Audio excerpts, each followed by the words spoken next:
이제 제공화상 불이송 책으로는 33쪽이고요. 네. 단제불이 끊어 없앰과 끊어 없앰이 둘이 아니다. 이렇게 대장부의 움직여 씀은 당당하며 오고감에 자제하여 막힘이 없다. 어떤 것도 방해가 될 수 없으니 굳기가 마치 다이아몬드와 같다. 이랬어요. 대장부가 움직여 쓰는 것은 당당하다. 그래서 오고감에 자제하여 막힘이 없다.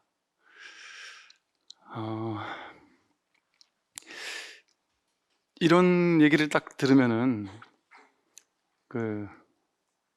이제 그 겉에 드러난 말 뜻으로만 보면 이제 물론 그런 뜻도 함께 가지고 있죠. 이 마음 공부라는 사람을 이제 대장부라고 불러요. 옛날에는 뭐 사내 대장부에서 대장부하면 남자를 대장부라고 생각하는데 남자가 대장부가 아니라 이 공부하는 사람을 대장부라고 불러요. 그러면 이 공부하는 사람은 뭐 움직여 쓰는 거에 뭐 항상 당당하다는 얘기구나. 그리고 오고감에 막 자제해서 어디든 막 오고 갈 수 있고 또 막힘없이 인생을 산다는 얘기겠구나. 뭐 그 말도 맞는 말이에요. 맞는 말인데 이게 오고감에 자제하지 않을 것이 없고 막힐 것이 없기 때문에 우리가 보고 있는 이 현상세계는 여기저기 갈 때마다 막히고 걸리고 자제하지를 못해요. 내가 뭘 하고 싶어도 어딜 가고 싶어도 예를 들어 뭐 돈이 없으면 거기는 못 들어가는 곳도 있을 수 있고요. 근데 하고 싶어도 여건상 못하는 것도 있을 수 있고요. 마음대로 자유자재로 하지 못하는 것들이 현상세계에서는 많을 수밖에 없어요. 그런데 이 마음이라는 모양도 없고 크기도 없고 어떤 위치도 없는 이 허공과도 같은 허공성이라고도 하는 이 법신 부처님의 근본 성품, 우리의 본래의 근본 성품, 이것은 자제하단 말이에요. 오고 가지 못할 곳이 없어요. 왜? 오지도 사실은 불례불거라고 해서 오지도 못하고 가지도 못해요. 왜? 항상 여여부동하게 늘 이렇게 딱 있기 때문에 이거는 온다 간다라는 말을 붙일 수가 없어요. 오로지 마음 하나뿐이니까. 그러니까 그걸 다르게 말하면 어디든 오고 갈 수 있고 어디든 자제하게 오고 갈 수 있다. 왜? 이게 내가 남의 방에는 자유롭게 왔다 갔다 못 하잖아요. 근데 내가 내 방 안에서는 마음대로 왔다 갔다 할 수 있잖아요. 그러니까 이게 온통 이 우주법계 전체가 자기 마음이에요. 그래서 자기가 자기 마음 안에 오고 감에 자제하지 않을 수가 없단 말이에요. 그러니까 다르게 말하면 이 말이 오고 가는 거에 자유자재하구나 이렇게도 볼 수 있지만 오되 온 바가 없고 가되 가는 바가 없어요. 여유부동한 거예요. 오지도 않고 가지도 않단 말이에요. 그래서 제가 진짜 20대 때 이렇게 이 공부를 할 때 보면은 그 어른 스님께서 그 말씀을 하시는 거예요. 어디서 왔노? 뭐 어디서 왔습니다. 아니다. 온 게 아니다. 그렇게 하면 공부 못한다. 온 적도 없고 간 적도 없다. 이래야 공부하는 사람이다. 이렇게 얘기를 하더라고요. 그때는 참 뭔 말인지 모르겠더라고요. 오지도 않고 가지도 않는다. 이 여여부동한 자기의 본래 마음, 본래 성품, 이것은 말 그대로 여여부동해서 불례불거해서 올 것도 없고 갈 것도 없다. 아무리 하루 종일 오고 가고 하더라도 한 발짝 뗀 바가 없어요. 온 적도 없고 간 적도 없어요. 늘 여기니까, 늘 자기 마음 이 하나를 벗어날 수 없으니까. 이 마음은 감옥과도 같아서 뚫을 수 없는 감옥과도 같아서 벗어날 수가 없어요. 다이아몬드와 같아가지고 이걸 깰래야 깰 수도 없어요. 이 세상 모든 것들은 다 생겨난 거잖아요. 그러니까 없앨 수 있어요. 하다못해 지구도 없앨 수 있어요. 세계에 있는 핵폭탄을 다 같이 하루에 폭발시켜버리면 모르죠. 지구도 가루가 되려나? 이 지구는 우리는 없앨 수 있죠. 태양도 시간이 지나면 없어질 거예요. 무엇이든 생겨나고 사라지게 할 수 있습니다. 그런데 여기서 이 굳기가 마치 다이아몬드와 같다고 한 것은 이 다이아몬드라는 거, 우리 금강경이라고 말하는 다이아몬드 스트라 할 때 그 금강경이라는 말이 이 네이밍을 그렇게 붙인 이유는 여기서 다이아몬드와 같다라는 것은 어쩔 수 없이 그 당시 다이아몬드가 가장 강했나 보죠. 뭘로도 깨지지 않다 보니까 다이아몬드라고 했던 거예요. 근데 이 다이아몬드라고 했던 것은 우리 마음을 가리키는 거예요. 우리 마음. 우리 마음은 다이아몬드도 사실은 뭐 내리치면 깨질 수 있지 않을까요? 다이아몬드, 천하의 다이아몬드라도. 근데 이 마음은 깨질 수가 없어요. 어떤 것도 방해가 될 수 없습니다. 그 무엇으로도 깰 수가 없어요. 우리 마음은, 우리의 진짜 본래 성품은, 진짜 자기는. 그러니까 우리가 자기를 깨닫는 것은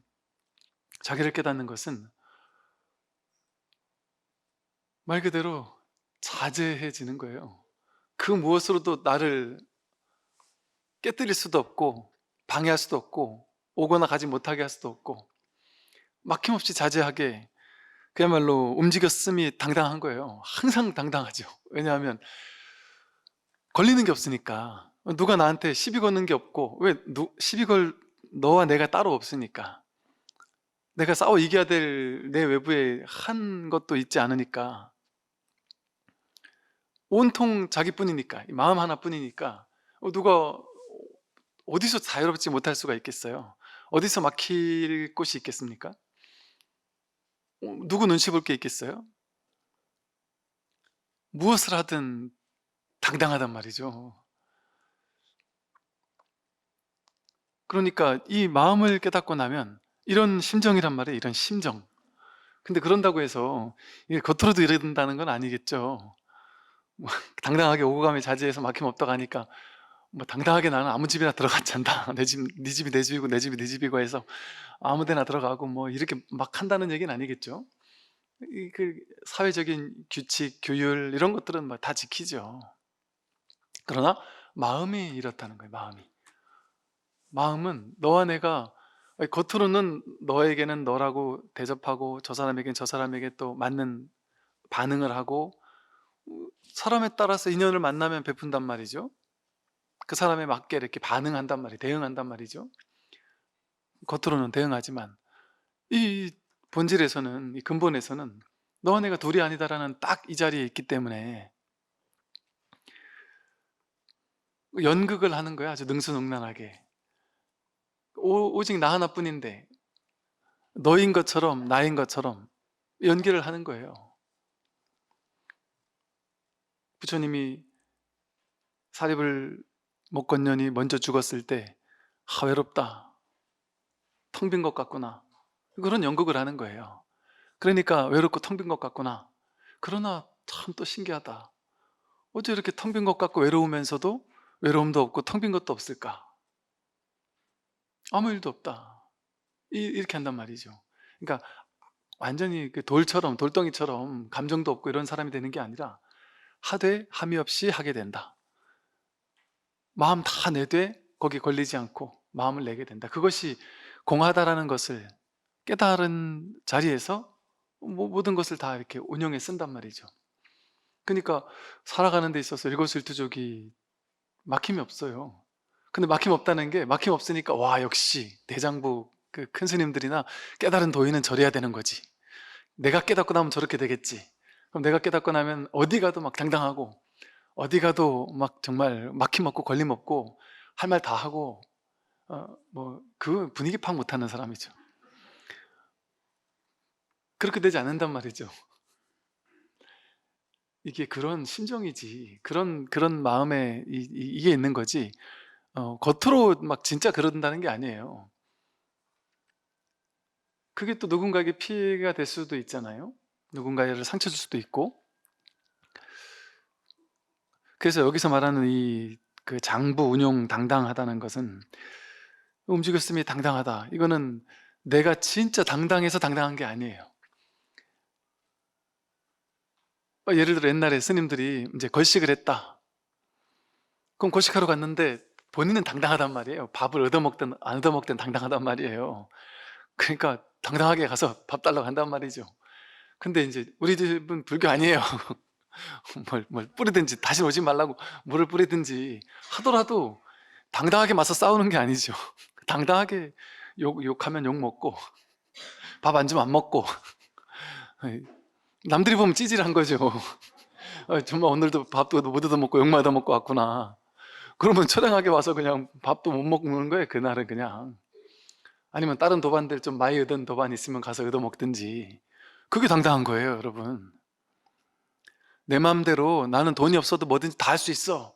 그게 당당한 게 아닙니다. 돈이 없으면 굶으면서 당당한 거예요. 할 수 있는 건 하면서 당당하지만 하지 못하는 건 못하면서 당당한 거예요. 우리는 우리 뜻대로 원하는 대로 아주 착착 이루어내고 성공하고 성취하고 뭐든지 맘만 먹으면 다 할 줄 아는 사람들, 그런 사람을 대단한 사람이라고 느끼잖아요. 그리고 그런 사람을 동경하잖아요. 그리고 그런 사람은 와, 대단하다, 멋지다, 저 사람은 뭐든지 다 할 수 있어.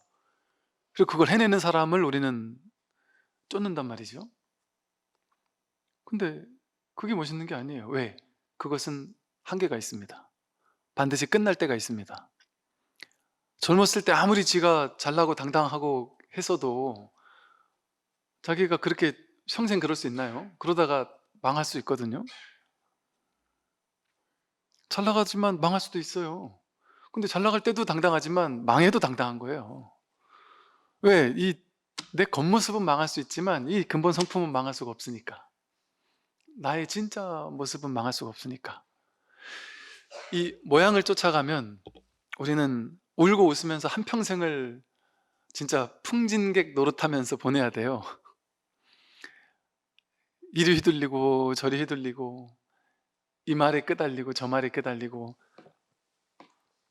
돈과 명예와 권력에 끄달리고 내가 원하는 거를 못한다고 해서 스트레스 받고 하면은 또 아주 자랑스러워하고 남들이 나를 막 이렇게 칭찬해주고 막 이렇게 띄워주면 내가 뭐 된 것처럼 이렇게 막 자신만만하다가 또 누가 옆에서 한마디 욕하는 말 한마디만 듣고도 갑자기 확 기가 죽으면서 서글퍼지고 막 인생이 허무해지기도 하고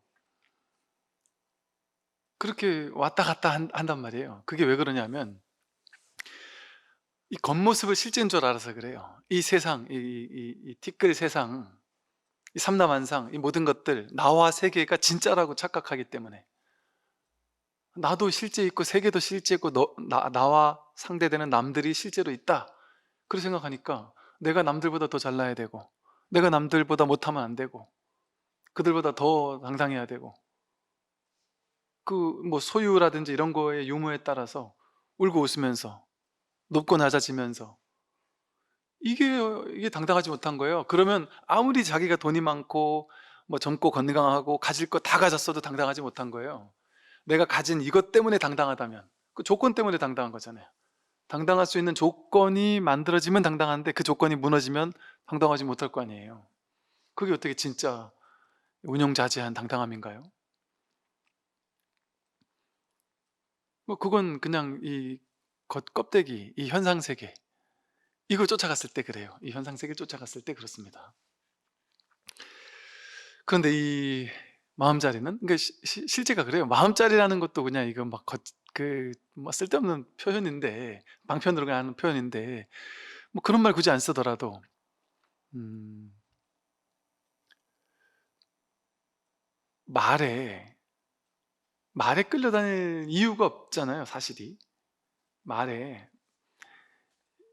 야, 너 오늘 왜 이렇게 꾀재재해 보이냐? 이렇게 뭐 화장도 안 먹고 뭐 요즘 뭐 힘든 일 많니? 너 요즘 뭐 몸도 아파 보이고 왜 이렇게 없어 보이니? 이런 말 들을 때나 와, 요즘 막 그냥 얼굴에 광이 난다, 막 빛이 나고 막 요즘에 좋은 일 있냐, 뭐 아주 얼굴도 더 이뻐 보인다, 이 말이나 똑같은 말이에요. 그 말에 끌려가면, 그 사람이 내뱉은 그 말의 내용에 끌려가서 그 내용에 울고 웃으면서 그 말과 모양, 명과 상, 이름과 모양, 그 그림을 그려가지고 그거에 끌려다니면서 그걸 실제라고 여기게 되면 말에 끌려다니지 않겠어요? 근데 말이 나온 자리, 거기에서는 어떻겠어요? 말이야, 이 말이 나올 수도 있고 저 말이 나올 수도 있잖아요. 마음이야 인연 따라, 상황 따라, 조건 따라 누구나 외로울 수도 있고 우울할 수도 있고 적적할 수도 있고 또 당당할 수도 있고 그렇거든요. 그거는 내가 당당할 땐 좋고 우울할 때고 외롭고 초라할 때는 없어 보이는 사람이 아닌 거예요. 왜냐하면 그건 인연에 좋아하니까.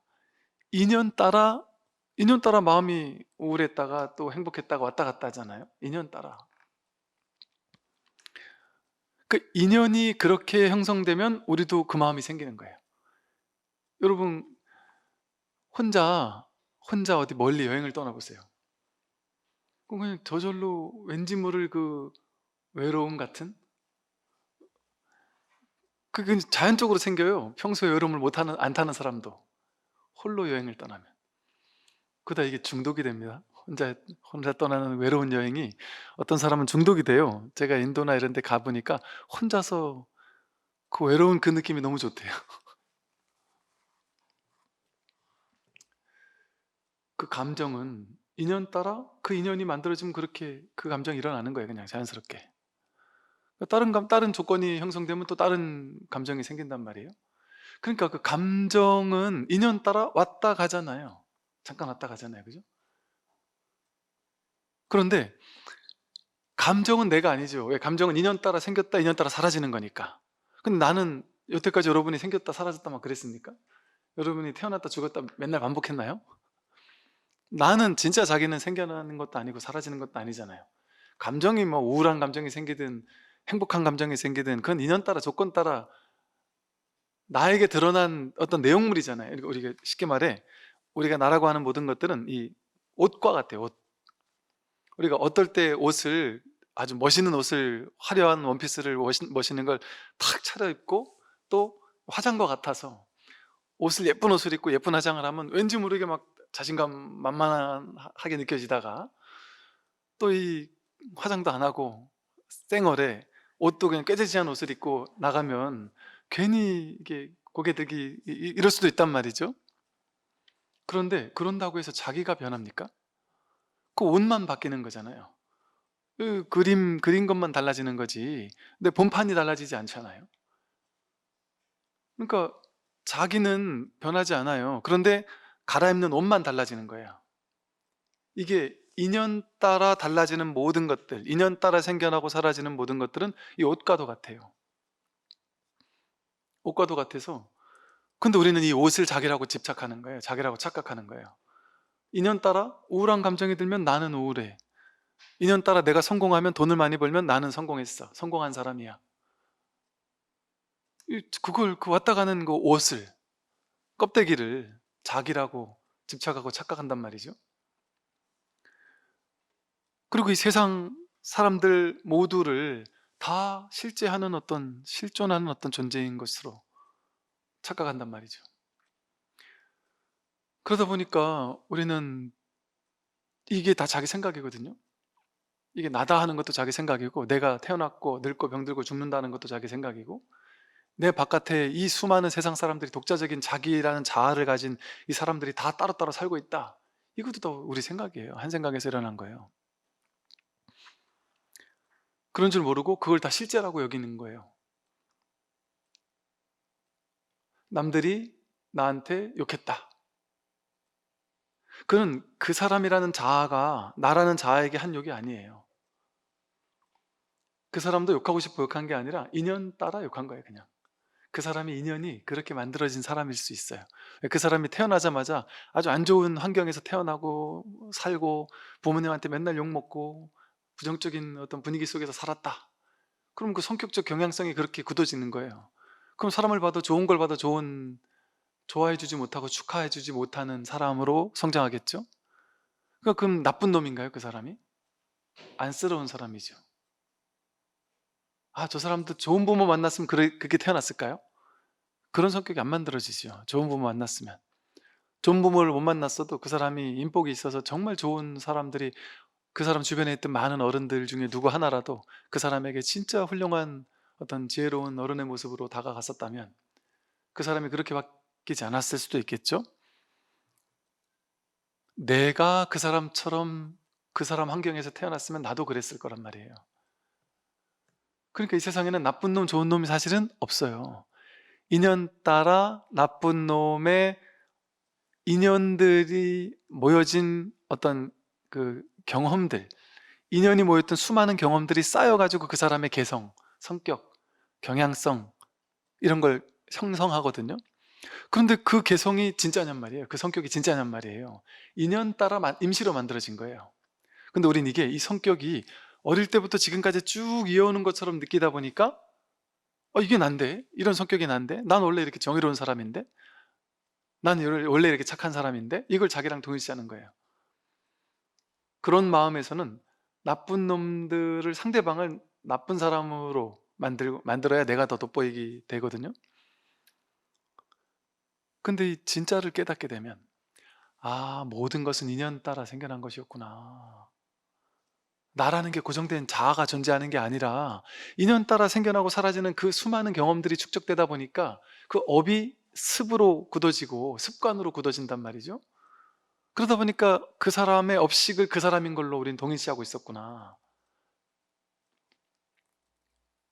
그게 업이 쌓인 걸 우리는 아리아식이라 그러잖아요. 업이 아리아식이 쌓이니까 그걸 보고 무의식이, 나라는 이 무의식이 진짜 난 줄 아는 거예요. 그러니까 아리아식이라는 내 안에 있는 깊이 있는 무의식이 자기라는 개성인 줄 안단 말이죠. 또 그걸 보고 제7식이 나다 하고 집착하고, 그게 또 현실로 이렇게 나와가지고 육식에서 온갖 분별 의식을 만들어내고, 그러니까 그게 비슷한 패턴으로 비슷한 생각들이 나타나고 비슷한 행동을 한단 말이에요, 사람들은. 그러니까 그 비슷한 어떤 삶의 경향성을 보고 나야 라고 집착한 것 뿐이지 거긴 나가 없습니다. 그러니까 자유의지가 완전히 있는 것 같은데, 그거를 인연 따라 생겨난 걸로 잘 따져보면 그 자유의지가 어떻게 생겨났을까요? 그 수많은 인연, 조건 속에서 그 업식이 축적된 그 바탕에서 자동 반응이 나오는 거죠.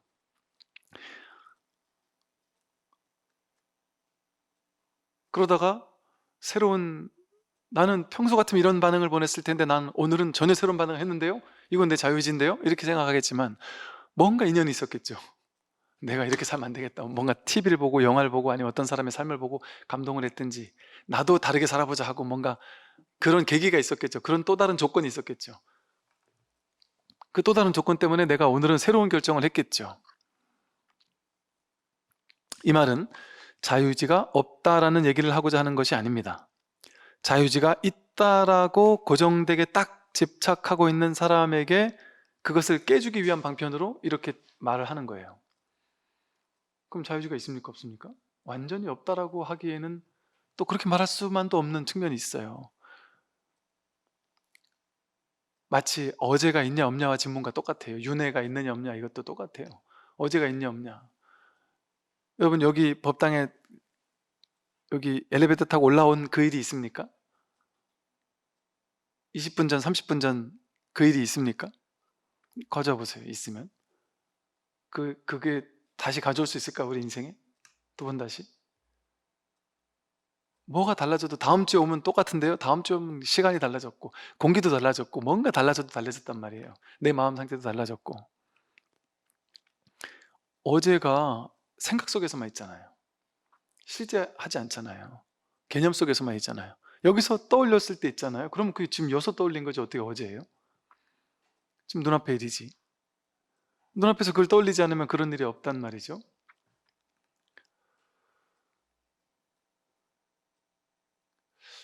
우리는 이렇게 겉에 드러난 수많은 현상, 모습, 경계에 끊임없이 끄달려 다니잖아요. 끌려다니잖아요. 그게 실제 같으니까, 진짜 같으니까.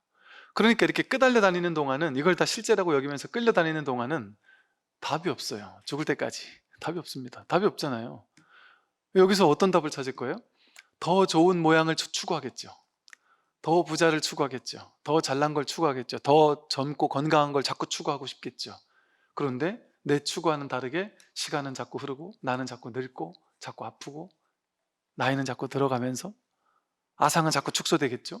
근데 나는 아상을 자꾸 확장하고 싶은데. 그러니까 이 마음 공부, 불교 공부를 하는 사람들이 조금 여러분들 무시하는 말씀이 아니라 젊은 사람들 잘 오기가 쉽지 않아요. 왜냐면 젊은 사람들은 지금 이제 한 3, 40대까지는 아상이 막 올라갈 때잖아요. 사회적으로 뭔가 나를 자꾸 도모할 때잖아요. 내가 자꾸 확장될 때잖아요. 그러니까 내가 없다라는 이 공부를 하기가 싫은 거예요. 예, 내가 너무 즐거우니까, 내가 막 확장되는 즐거움이 너무 행복하니까. 그런데 이제 이 정년퇴직쯤 할 때 돼 가지고 몸도 아프고 뭔가 내 아상도 꺾이고 내 명함도 없어지고 뭔가 내가 이렇게 막 확확 절망 좌절, 그런 데다가 몸도 아프고, 그런 데다가 이제 집에 와 보니 이 삼시기가 돼 가지고 아내에게 새끼 밥 달라래기도 눈치 보이고, 그것도 하루 이틀이지. 이러면서 이제 아상이 팍 꺾인단 말이에요. 이럴 때가 이제 사실은 공부하기가 되게 좋은 시기예요. 시즌이에요. 시절 인연이에요. 확확 와닿아요. 이제 이 공부가, 내가 작아지는 즐거움이라는 게 확확 와닿아. 난 내가 작아지는 게 정말 절망인 줄 알았는데, 아니 내가 작아지는 게 즐거움이었구나라는, 이게 얼마나 와닿겠어요. 얼마나 공감이 되겠어요. 그러니까 아상이 확장되는 사람들보다는 아상이 이제 꺾여나기 시작할 때 진짜 내가 누굴까? 나는 지금까지 아상 확장의 그 달콤함에 빠져서 그게 진짜인 줄 알고 살아왔지만 앞으로의 인생은 계속 줄어들 건데 아상이 계속 줄어들지 않겠어요? 그럼 난 어쩌지? 그러다가 그 끝은 죽음이거든요. 그러니까 이게 얼마나 충격적인 일이에요. 아상에게 있어서는, 에고에게 있어서는, 나에게 있어서는. 이 나이 들고 늙고 병들고 죽는다라는 게 충격인 거죠. 그러니까 이게 사고 팔고 사고, 생로병사, 늙고 병들고 죽는 게 가장 큰 괴로움이란 말이에요. 노병사가. 이거 해결해야 돼요. 그런데 만약에 이거 해결하고 싶지 않고, 나는 뭐 그래도 살만하다, 난 뭐 그 노후 자금도 어느 정도 만들어 놨고, 아직은 남들보다 뭐 건강하고, 아직은 난 일도 할 수 있고, 아직 내가 남들은 그래도 뭐 한 60대 퇴직했는데 50대 퇴직했는데 나는 막 60, 70까지 일하고 있다. 지금은 좋지만 그게 언제까지 계속 되겠냔 말이죠. 그러니까 그걸 쫓으면 이제는 다른 걸 쫓아야 되는 거예요. 젊었을 때는 이제 뭔가 막 아상을 확장하는 그 즐거움도 한번 누려보는 것도 좋단 말이에요. 그러니까 그거는 시절 인연이 그럴 때인 거예요. 그러니까 그때는 그걸 누릴 때인데, 이제 나이가 들면 들수록 다른 즐거움을 느껴야 된단 말이죠. 근원적인 즐거움, 사라지지 않는 근원적인 진정한 행복, 이제 진정한 이 대장부에 움직였으면 당당해서 오고 가며 자제에 막힘없는, 늙고 젊음에 휘둘리지 않고 경계에 휘둘리지 않고 주변 조건, 상황, 여건에 끄달려 다니지 않는 진짜 당당함, 그걸 찾아야 되는 거예요. 그거를. 근데 아직 그걸 못 찾았다, 그러면 그게 가장 시급한 줄 알아야 되는 거예요. 근데도 많은 사람들은 나이가 60이 되든 70이 되든 80이 되든 거기서 내가 할 수 있는 뭔가, 세상에서 또 뭔가 할 수 있는 게, 이걸 찾을 수밖에 없죠. 물론 뭐 그것도 해야 되겠지만 먹고 살아야 되니까. 그러나 그게 근원적이진 않다라는 사실에 좀 충격을 받아야 돼요. 그래서 사람은 괴로움을 통해서 인생에서 한 번 충격을 받아야 돼요. 그거 안 되면 깨어나는 게 하늘의 별따기예요. 어떤 정신적인 충격 있잖아요. 우리가 괴로움이라고 말하는 거, 늙고 병들고 죽는 괴로움, 내가 한 번 큰 병을 만나가지고 죽기 직전까지 가봤든지, 내가 너무 사랑하는 사람과 헤어졌든지, 먼저 떠나보냈든지, 이런 충격적인 괴로움을 한 번, 이때는 어떤 일이 벌어지냐면, 괴로움? 그렇지. 머리로 다 알아요. 내가 늙고 병들고 죽겠지. 그러면은 당연히 괴롭겠지. 그러면 괴로움에서 벗어나야지. 알지. 그러면 수행하면 벗어날 수 있겠지. 다 알아요. 머리로. 이게 보세요. 여러분도 늙으면 충격적일 거라는 거 알아요. 병들면 충격적일 거라는 거 알아요. 죽으면 충격적일 거라는 거 알아요. 아는데 이게 딴 사람 얘기예요. 그거는 당장 내일이 아닌 거예요. 이제 아직 내 문제가 아닌 거예요. 그런데 옆에서 내 사랑하는 사람의 죽음을 목격했거나, 정말 내가 막 말기암 판정을 어떻게 받게 됐던지, 예를 들어 뭔가 막 큰 충격을 받게 됐던지 이랬을 때 한 번 충격을 받으면서, 그러면서 눈을 뜨게 되는 거예요. 이러면서 이게 이제 내 문제가 돼버리는 거예요. 이게 늙고 병들고 죽는 문제, 부처님께서 말씀하신 노병사가 불교 교리로 끝나는 게 아니라, 노병사가 있으니까 그거를 원인을 사성제 공부해가지고 해탈해야지. 머리로 다 알아요. 그건 효과가 없단 말이에요. 현실에서 도움이 안 된단 말이에요. 내 것이 되지 못한단 말이죠. 근데 늙고 병들고 죽는 문제가, 이런 얘기를 들을 때 다 아는 얘기 스님, 스님은 맨날 하시고 나는 맨날 다 알고 언제까지 들어야 되노? 이렇게 생각하겠지만, 여러분, 병들고 죽는 문제 있잖아요. 노병사의 문제. 이게 어떻게 교리적으로 그냥 머리로 알아 이러고 지나갈 수 있는 문제예요? 이게 우린 전부 다 시한부 인생을 판정받은 것과 똑같잖아요. 100% 늙고 병들고 죽는데 그게 언제인지 몰라요.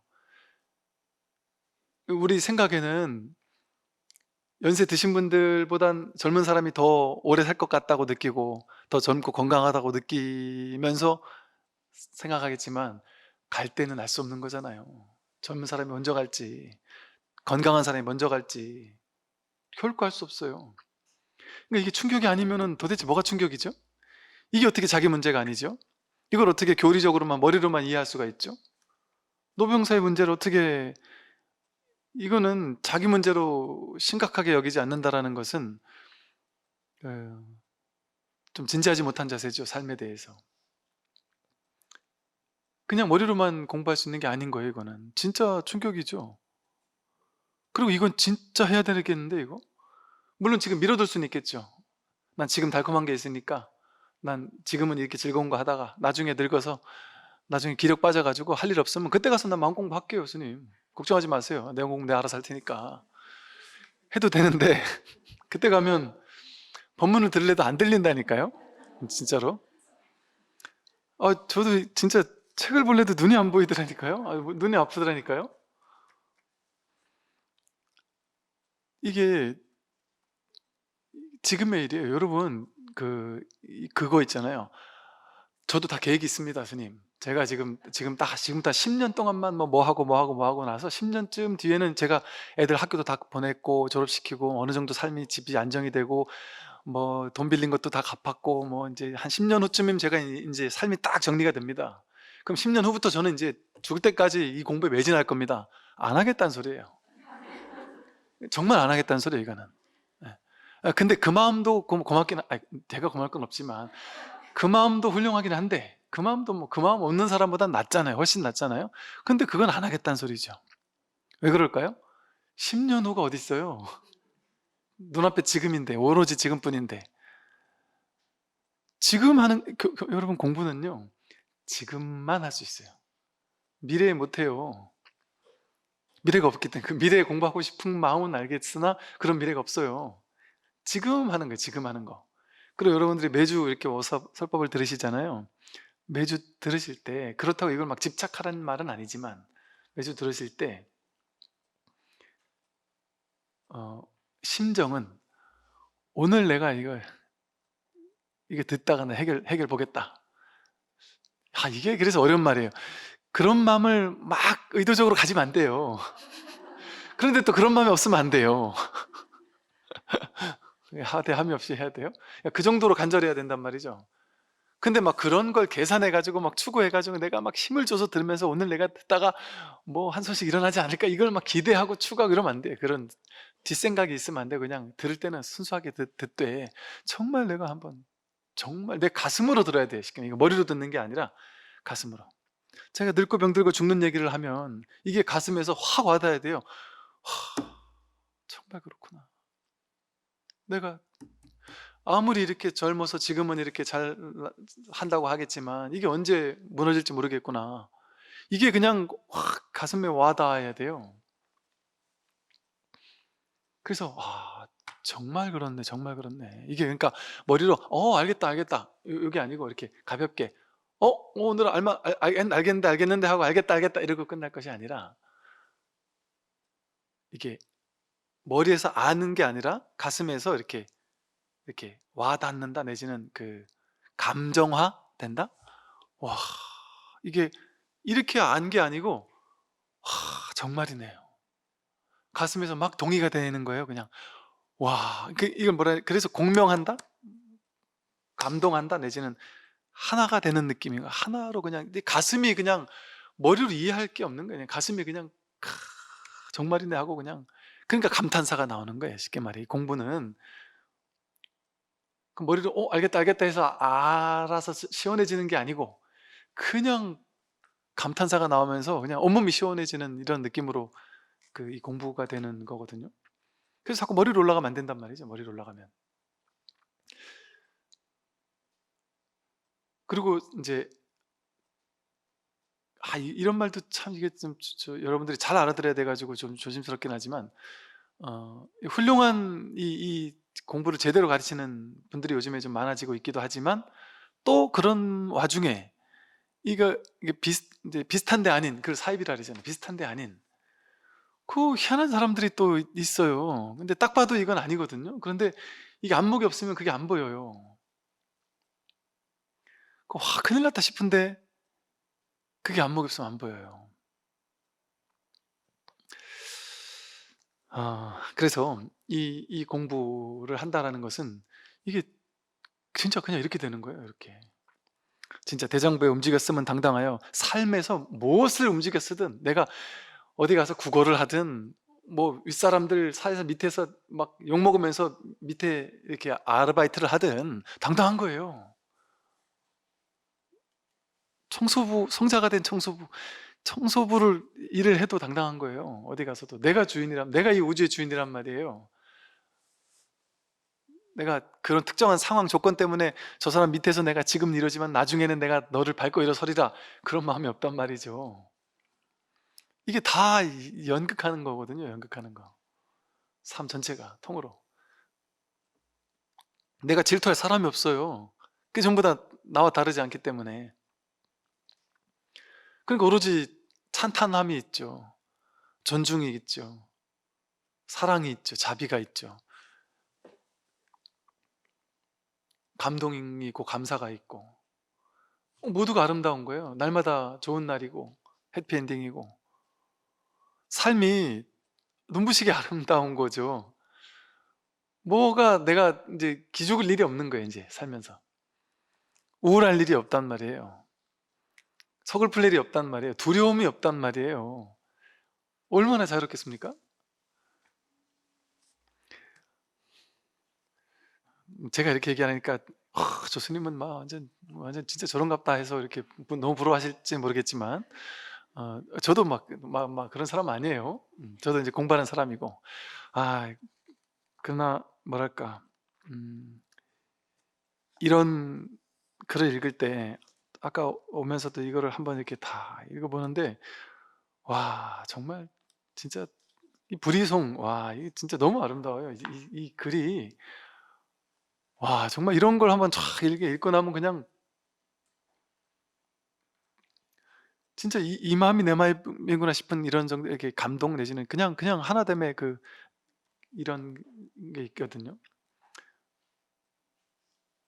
이런 공부를 할 수 있다라는 게 참 정말 얼마나 감사하고 정말 고마운 일인가. 이제 현실에서는 이 공부를 하고 심지어는 자기 마음의 본성을 깨닫고 이런 사람조차도 한동안 자기 업습이 이어지고 그걸로 인해서 또 스스로 혼란스러움을 겪어요. 오랫동안. 꽤 오래 가요. 오랫동안 혼란스러움을 겪고 내가 긴가? 아닌가? 어느 때는 막 자신만만하고 당당했다가 어느 때는 또 내가 그래도 부족한 거 아닌가? 내가 잘 가고 있나? 막 이런 왔다 갔다 함을 겪을 수밖에 없어요. 근데 이거는 여러분만 겪는 게 아니라 모두가 그런 과정을 겪어왔어요. 모두가 그런 과정을 겪었단 말이죠. 그러다 보니까 그래서 저는 이제 뭐랄까 보살이라는 말을 좋아해요. 그래서 뭐 도인이다 내지는 깨달은 사람이다, 이거는 진짜 좀 맞지 않는 말 같아요. 보살, 보리, 살타. 보리가 있어요. 분명히 보리가 있어요. 그런데 여전히 살타도 있어요. 살타가 중생이거든요. 보리는 깨달음이고 분명히 깨달음이 있어요. 그런데 중생이 있어요. 실수도 할 수 있고 무너질 수도 있고 현실에서 찌질해질 수도 있고 온갖 분별심에 스스로 또 끄달릴 때도 있고, 그러면서 또 이 공부를 하면은 또 딱 중심이 잡히면서도 내가 또 왜 그렇게 또 끄달렸을까, 이런 마음도 있고, 그러니까 그런 시기를, 이 보살의 시기를 오래오래 보낸단 말이죠. 그리고 이 불교가 좋은 것이, 이 마음 공부가 좋은 것이 그래서 좋은 것 같아요. 완전히 깨달아 마친 부처만을 우리가 따른다면, 완전히 공부 다 해마친 부처만을 우리가 따른다면 우리가 어떻게 공부를 할 수 있을까요? 부처님 같은 분이 딱 등장하기 전에는 우리는 어떻게 공부를 할 수도 없어요. 없을 거예요. 근데 우리 스님들이 그런 고민 많거든요. 저도 뭐 지금도 좀 그렇고 옛날에 특히 심했고, 그 스님들은 뭐냐면 항상 설법을 해야 되다 보니까 이게 약간 이제 자신 공부가 미진한 거에 대한 약간의 죄의식 같은, 이렇게 내가 완전히 부처님처럼 정말 확실하지 않은데도 불구하고 내가 이래도 되나? 이렇게 법을 설하고 해도 되나? 스스로도 약간씩 왔다 갔다 하는 게 스스로 보인단 말이죠. 그러다 보니까 그러면서도, 그래서 그 부분에서 왔다 갔다 하면서, 그런데 그런다고 해서 법을 설하지 않아야 되느냐? 어떤 스님이 그런 얘기를 하더라고요. 그건 우리 불교 안에서 그 담론이 끝났다, 뭐 이런 식의 표현을 하더라고요. 즉, 이 공부가 원만해진 스님들이나 원만해지는 공부인들을 보면요, 원만해지고 나서 세상에 나온 게 아니에요. 본인이 이 자리를 탁 확인하고 어느 정도 약간의 자신감이 붙었을 때 이제 법회를 하기 시작하면서 본인도 공부가 되어가는 거예요. 본인도 공부되어 간다니까요. 이게 학교에서도, 제 대학 다닐 때 보니까 저도 못하면서 후배들을 막 이렇게 막 가르쳐주고 그랬거든요. 근데 그랬던 이유가 엄청 연구해가지고 가르쳐주고 그랬어요. 왜냐하면 가르쳐주는 게 가장 많이 배우거든요. 그래서 이거를 설하는 사람은 설하는 사람 나름대로 엄청 공부가 돼요. 그래서 사실은 자기 공부 때문에 이 법회를 하고 법을 설해요. 자기 공부 때문에. 그냥 혼자 이렇게 그냥 있는 거 하고 이렇게 공부하면서 이걸 나누는 것하고는 자기 공부가 또 다르거든요. 대부분의 스님들이 그렇게 공부하고 있단 말이죠. 그 말은 뭐겠어요?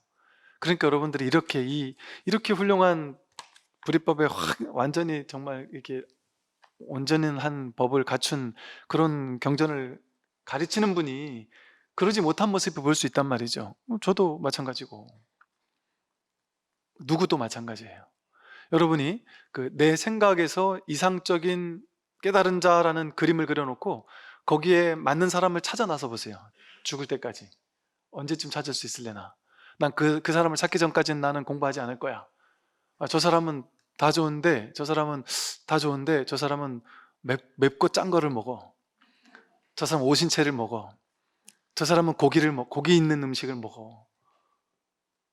그러면 그럼 하나하나가 찾아지지 않는 사람이 있을까요? 찾았다면 축하합니다 하는 거지만, 축하하지만. 그래서 제가 말은 여러분도 마찬가지라는 거예요. 이것이 우리 스님들만 그런 게 아니라 여러분도 마찬가지라는 거예요. 공부 과정에서 이런 딜레마를 우리는 함께 겪고 있다니까요. 그러니까 사실은 출제가가 어디 있어요. 그냥 우리 겉모습이지. 똑같은 거예요, 공부 과정이. 그래서 이런 과정을 똑같이 겪는다니까요, 미진함을. 그리고 그게 자연스러운 거예요. 그래서 그럴 때 우리를 딱 잡아주는 게 계율 같은 거예요. 계율 같은 거. 그게 뭐냐면, 그래도 양심적으로 윤리 도덕적인, 또 해야 될 것과 하지 말아야 될 것, 이런 것에 대해서는 내가 명확하게 하면서 내가 이 공부를 꾸준히 해나가겠다. 그러면 이와 사가 원만해진단 말이에요. 이 깨달음의 공부에서는 내가 완벽하지 못하도록 가고 있는 중이니까, 왜 가는데 시간이 워낙 오래 걸리니까 하는 소리예요. 워낙 오래 걸리니까. 갱참 30년 이런 말 있잖아요. 견성하고 나서 다시 30년이다 이러잖아요. 그 현실에서도 마찬가지란 말이죠. 현실에서도 이와 사가 다 원만하게 그렇게 공부하는 게 쉽지가 않은 일인 것 같아요. 그러나 그래서 이제 우리가 여러분 자기 자신에 대해서도 너무 이렇게 뭐랄까, 이 공부에 대해서 너무 조급함 갖지 않아야 되고요. 또 자기 자신에 대해서도, 또 내 주변에 있는 공부인들, 도반들, 이런 사람에 대해서도 너무 높은 가치 잣대를 들이대지 않는 게 좋아요. 저한테 와서 이제 이야기하는 분 중에 이런 분이 계세요. 자기 주변에 자기 견성을 했대요. 자기가 하면서 깨달았다는 얘기를 막 밥 먹듯이 하면서 막 그냥 이런 얘기를 하는 사람이 있는데 너무 재수가 없대요. 그런데 그 사람이 자기가 견성을 했어도 삶이 좀 겸손하고 뭔가 이렇게 딱 누가 봐도 참 그래도 그래 원만하게 보이면 참 저렇게 되는구나 공부하면 이런 마음이 있을 텐데, 아니면 그러지 않을 거면 차라리 그 말 하지 말든지. 근데 자기가 막 그냥 뭐 깨달았네 이런 얘기는 요즘에 그 일반 신도님들 중에도 이 자리를 확인했다는 사람도 워낙 많은가 봐요. 그러니까 워낙 많는데 그 사람의 현실이 너무 아니라는 거예요. 너무 재수가 없고, 너무 회사에서도 진짜 이거는 진짜 훌륭한 그 직장 상사의 모습이 아니고, 뭔가 이렇게 너무 아니다는 거야. 그러니까 나는 저 사람 때문에 내 공부가 한참 더디게 느려졌다는 거야. 왜 그랬는데, 난 저 사람 저런 걸 보고서는 난 저 공부는 하지 말아야 되겠다. 저럴 것 같으면 저게 무슨 공부냐. 공부해가지고 저렇게밖에 안 될 것 같으면 저게 뭔 공부냐. 그랬단 거죠. 그러느라고 한동안 시간을 허비했다는 거예요. 저 사람이 하는 공부를 안 한다. 그럴 수도 있단 말이에요. 왜? 그 본인의 업습이 자신의 성격적 경향성 같은 거 있잖아요. 오래 지속돼요. 성격이 갑자기 확 바뀌겠습니까? 갑자기 확 바뀌지 않아요. 그런데 서서히 좋은 쪽으로 변해가는 건 확실해요. 그러나 그 경향성 이런 것들이 한동안 지속돼요. 그리고 어, 실수를 할 수 있어요. 중간중간에 실수를 할 수 있어요. 그러다 보니까 본인이 뭐 예를 들어 이 마음자리를 확인한 사람은 화를 한 번 내지 않을까요? 인연이 조건이 맞으면 그 상황에서 막 욱 하고 화를 낼 수도 있어요. 그러고 나서 그 대신 빨리 돌아보겠죠. 빨리 돌아보고 빨리 돌이키고, 또 이렇게 끌려갔구나. 돌이킴이 있단 말이에요. 돌이킴이. 근데 우리는 한번 그런 걸 보면 저게 뭔 도인이야 이렇게 보기 쉽단 말이죠. 그리고 그게 자기 자신이 되었을 때는 나의 그런 모습을 보고 막 좌절감과 절망감에 빠져가지고 공부도 다 필요 없구나, 쓸데없구나, 이게 별 힘도 없고 이건 뭐 이게 뭐야 이러면서 좌절 절망할 수도 있단 말이죠. 본인도. 그런데 그렇기 때문에 이게 아름다운 공부예요. 그런 과정을 겪어가면서 한 발 한 발 이 공부의 길을 나아가요.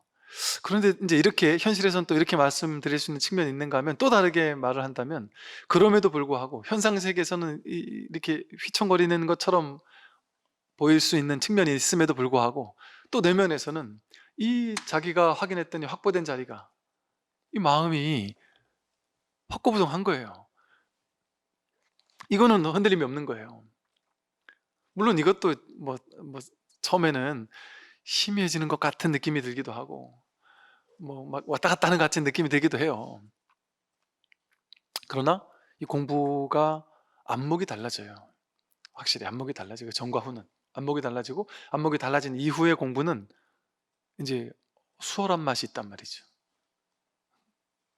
그때는 이제 머리 쓰지 않고 그냥 삶을 살면서 꾸준히 공부한다.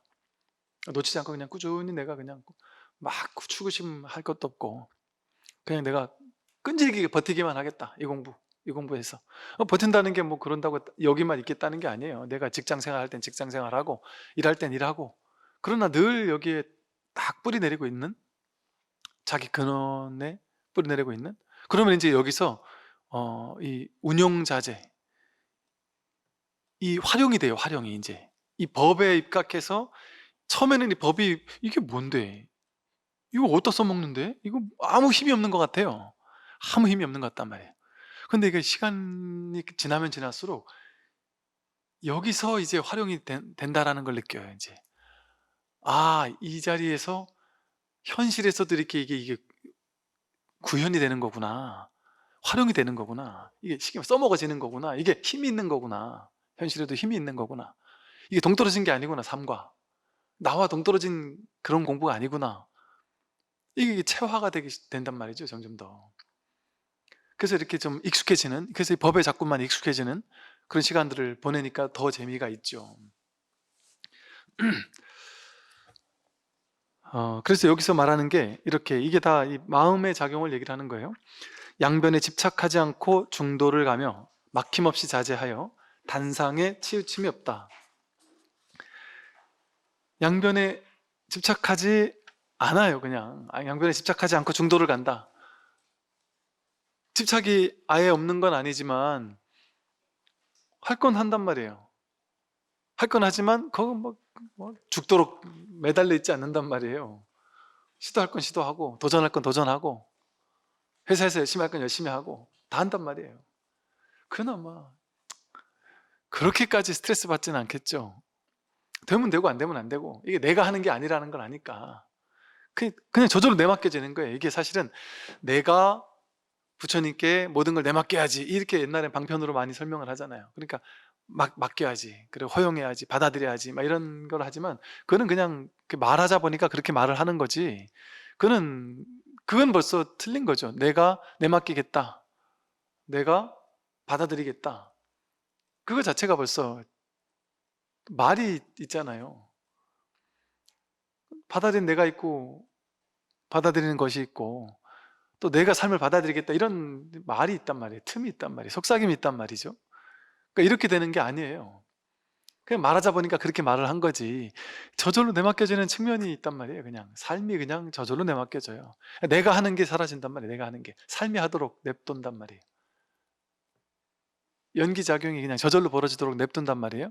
그러니까 내가 삶을 내 식대로 내가 원하는 대로 통제하려고 이리저리 짜맞추려는 마음이 없단 말이에요. 그러니까 저절로 내맡겨지죠. 저절로 받아들여지죠. 그러나 내가 하고 싶은 게 있으면 최선을 다해요. 그러나 집착하지 않고 한단 말이에요. 될 수도 있고 안 될 수도 있는 거예요. 근데 우리는 어떻게 생각하냐면 그래도 도인이 뭔가 하려고 마음을 내면 술술술술 다 돼야 되는 거 아니에요? 아니에요. 되는 것도 있고 안 되는 것도 있는 거예요. 여러분은 어때요? 깨닫지 못한 중생은 어때요? 똑같아요. 되는 것도 있고 안 되는 것도 있어요. 이게 도예요. 중생과 똑같아져요. 그 360도 돌아와서 다시 그 자리라 그러잖아요. 이걸 활용자재해서 쓴다는 게 나는 돈이 필요하면 돈도 딱 가져올 수 있고 뭐가 필요하면 뭐도 가져올 수 있고 몸이 아프면 건강도 딱 가져올 수 있고 이렇게 활용하는 게 아니에요. 돈이 없으면 돈이 있도록 최선을 다하는 활용을 해요. 그러다가 그래도 안 벌리면 오케이 하는 활용을 한단 말이에요. 그 문제되지 않는 활용을 한단 말이에요. 거기서 중생들은 벌려고 막 기를 쓰고 막 스트레스 받아가면서 막 그냥 막 온갖 모함도 해가면서 돈을 벌고 나면 더 많이 벌고 싶고 또 안 벌리면 막 스트레스 받고 왜 이것도 안 벌리냐고 하면 뭐 화병 나고 저 사람은 벌었는데 왜 나는 못 벌었느냐고 하고 그래도 해야 된다고 막 그냥 기를 쓰고 이럴 수 있잖아요. 근데 그런 게 없어진단 말이죠. 그게 중도예요. 중도. 양변에 집착하지 않는 중도. 그러니까 중도는 내가 실천하는 게 아니죠. 중도는 그냥 내가 사라지면 저절로 삶이 그냥 저절로 중도가 돼버린단 말이에요. 무엇이든 다 하지만 과도한 집착심이 놓여진단 말이죠. 그게 막힘없이 자제한 거예요. 그래서 단상에 치우침이 없는 거예요. 그러니까 막힘없이 자제해요. 막힘없이 자제하게 돈도 잘 벌고 막힘없이 자제하게 병치료도 잘하고 막힘없이 자제하게 오래 살고 이게 된다는 게 아니에요. 그게 자제한 게 아니에요. 그건 자제한 게 아니에요. 뭐가 막힘없이 자제한 걸까요? 모든 걸 받아들임이 막힘없어요. 자제해요. 늙으면 어떻고 죽으면 어떻고 돈이 벌리면 어떻고 안 벌리면 어떻고 부자면 어떻고 가난하면 어떻고 잘 나가면 어떻고 못 나가면 어떻고 욕먹으면 어떻고 칭찬받으면 어때요? 그 어떤 상황 경계 조건에서 막힘없이 자제한 거예요. 내 마음은 막힘이 없는 거예요. 거기에 끌려다니지 않는단 말이죠. 돈이 많든 적든 당당하고 누가 나한테 욕을 하든 칭찬하든 거기 막힘없이 자제하다는 거예요. 그러니까 현상세계 우리가 보듯이 그런 식으로 자제한 게 아니라 마음이 자제한 거예요. 마음이 자제한 거. 그러니까 어디에도 치우침이 없어요. 단상 영원하다, 끝난다, 죽고 나면 나는 끝장나겠지, 아무것도 없다, 그러니까 사람들은 이렇게 생각해요. 불교를 믿으면 불교는 답을 하십시오. 불교적인 답은 뭡니까? 우리 죽으면 계속 됩니까? 안 됩니까? 답을 내려면 계속 되거나 죽으면 끝이다 이러거나 둘 중에 하나를 답을 내라 된단 말이에요. 답을 낼 수 없어요. 그게 불상부단이에요. 그게 중도예요, 중도. 불상부단. 항상 하지도 않고 끊어지는 것도 아니다. 항상 하는 측면도 있고 끊어지는 측면도 있단 말이죠. 이게 항상 한다라고 할 수도 없어요. 그렇다고 딱 끊어져 아무것도 없다. 영혼은 죽으면 끝이다. 이렇게 얘기할 수도 없어요. 이걸 그러면 스님 그래도 뭔가 명확히 이건지 저건지를 명확히 얘기해 줘야 공부하는 사람 입장에서 이렇게 딱 정리하지 않을까요? 정리하면 안 돼요.